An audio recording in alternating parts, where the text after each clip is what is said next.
राम जन्मभूमीचा जो संघर्ष आहे त्याच्यामध्ये सामान्य रामभक्तांचाही मोठा योगदान राहिलेला आहे। कोणी प्रत्यक्ष सहभाग नोंदवलेला आहे तर कोणी त्यासाठी देणगी दिलेली आहे आणि अशा सर्व रामभक्तांना निमंत्रित करण्यासाठी राम जन्मभूमी तीर्थक्षेत्र न्यासने विशेष योजना केलेली आहे। प्रत्येक घरामध्ये अक्षदा पाठवून राम मंदिराच्या दर्शनासाठी श्रीरामाच्या दर्शनासाठी येण्याचा निमंत्रण दिलं जात आहे।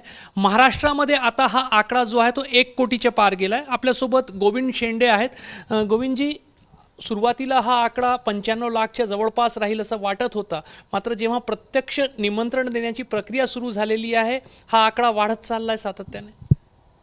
आम्ही जेव्हा सुरुवातीला आकलन केलं होतं तर असं वाटलं होतं की आम्ही 90 ते 95 लाख परिवारांपर्यंत अक्षद वाटपचा कार्यक्रम करू। पण आत्ता जे सगळ्या सूचना येत आहेत आणि बाकी पुन्हा जे त्याचं निरीक्षण झालं त्याच्यामध्ये 1 कोटीच्या वर हा आकडा जाईल आणि तो किती जाईल 1 कोटीच्या वर हे जरा आज सांगणं कठीण आहे।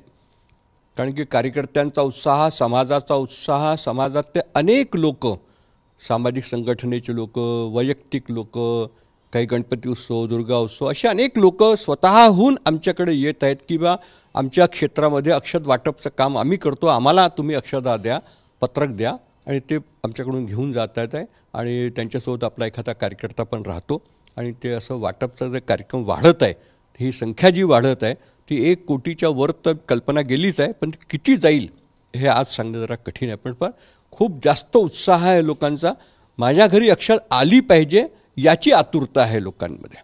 अक्षदा घरी गेल्यानंतर लोकांच्या काय भावना आहे एकतर, आणि दुसरं की अक्षदा ज्यांच्या ज्यांच्या घरी जात आहे म्हणजेच भविष्यामध्ये राम मंदिराच्या दर्शनासाठी येणाऱ्यांची संख्या पण त्याच प्रमाणात वाढत जाणार आहे, व्यवस्था पण मोठी करावी लागणार आहे। नक्की करावं लागणार। अनुभव फार वेगळे आहेत। अक्षद वाटपला जेव्हा गेलो त्यांच्याकडे तर त्यांनी मला बसा, 1 मिनिटात आलो, कारण त्यांची आंघोळ व्हायची होती। ते आतमध्ये गेले, आंघोळ केली, कपडे बदलले आणि मग आले, म्हणे आता अक्षद द्या। अरे का कशाला बसवून ठेवला? अरे माझी आंघोळ व्हायची होती, अयोध्येतून आलेली अक्षद आहे, तर बिना आंघोळ केला कशी स्वीकार करायची? हा जो भाव आहे समाजातला, हा मंदिरामध्ये प्रत्यक्ष त्याची उपस्थिती दर्शवतो आहे। तो किती आतुरतेने त्या मंदिराचं निर्माण आणि भगवंताची प्राणप्रतिष्ठेची प्रतीक्षा करतो आहे हे याच्यावरून दिसतं।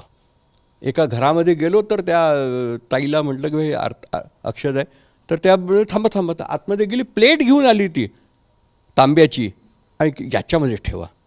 म्हणजे किती भावना आहे याचा, आणि ती प्लेट त्यांनी आपल्या देवघरामध्ये नेऊन ठेवली आमच्या समोरच।